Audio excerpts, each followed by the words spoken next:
પેટ્રોલથી અસર ગુજરાત ટુરિઝમ પર થઈ રહી છે। સોસાયટીના ચેરમેન સાથે વાતચીત કરવામાં આવી છે। હાલમાં શોર્ટ વેકેશન ચાલી રહ્યું છે જેવું મનીષ શર્માનું કહેવું છે।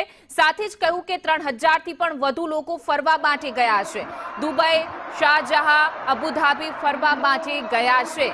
ત્યાંના ટુરિઝમ અને સરકાર સાથે સંપર્કમાં છીએ। સાઉદી તરફ લોકો ઉમરા કરવા ગયા છે। સરકારે ત્યાં ગયેલા લોકો માટે વ્યવસ્થા પણ કરી હોવાનું મનીષ શર્માનું કહેવું છે। જે મિડલ ઇસ્ટમાં થઈ રહેલી તણાવભરી પરિસ્થિતિમાં ટુરિઝમ સોસાયટીના ચેરમેન દ્વારા નિવેદન। હાલ યુદ્ધના કારણે મિડલ ઇસ્ટમાં જે સ્થિતિ સર્જાણી છે ને તેને લઈ અને ત્યાં અહીંથી જે લોકો ફરવા ગયા છે ને ત્યાં કઈ સ્થિતિમાં છે તેને લઈ અને ટુરિઝમ ડેવલપમેન્ટ સોસાયટીના ચેરમેન મનીષ શર્મા આપણી સાથે છે, તેની સાથે વાત કરીશું। મનીષભાઈ, શું સ્થિતિ હાલ ત્યાં અને અહીંથી જે ટુરિસ્ટો ગયા છે તેને કોઈ તકલીફ છે કે કેમ? અત્યારે વાત કરીએ તો હોળી અને ધૂળેટીનો તહેવાર તેમાં શનિ રવિનું વેકેશન હોવાના કારણે શોર્ટ વેકેશનમાં ખૂબ મોટી સંખ્યામાં લોકો દુબઈ અને આબુધાબી ફરવા ગયેલા છે। અત્યારે જે ફ્લાઇટો રદ થયેલી છે એમિરાટ્સ, ઇતિહાદ, કતાર, સ્પાઇસજેટ, ઇન્ડિગો અને એર ઇન્ડિયા, એના કારણે ક્યાંક ના ક્યાંક લોકો ત્યાં આગળ અત્યારે પાછા આવવા માટે સક્ષમ નથી બન્યા, પરંતુ ત્યાં હોટલ અને બીજી સગવડો ઉપલબ્ધ છે જેના કારણે તમામ પ્રવાસીઓ હોટલમાં અત્યારે રોકાયેલા છે।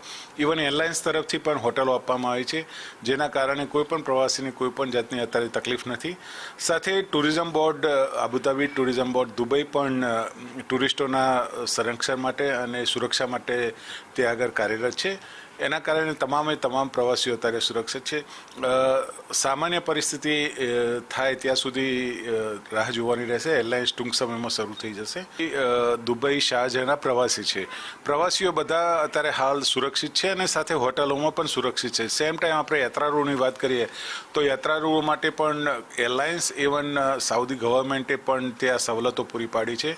ક્યાંક કોઈનો સંપર્ક ના હોવાના કારણે કદાચ એને કોઈ પણ જાતનું હશે, પણ અત્યારે હાલની લેટેસ્ટ ન્યૂઝ પ્રમાણે તમામ સરકારશ્રીએ પણ ઇનિશિયેટિવ લઈ કોઈ પણ પ્રવાસી અથવા યાત્રાળુઓને તકલીફ ના પડે એ માટે કાર્યરત છે।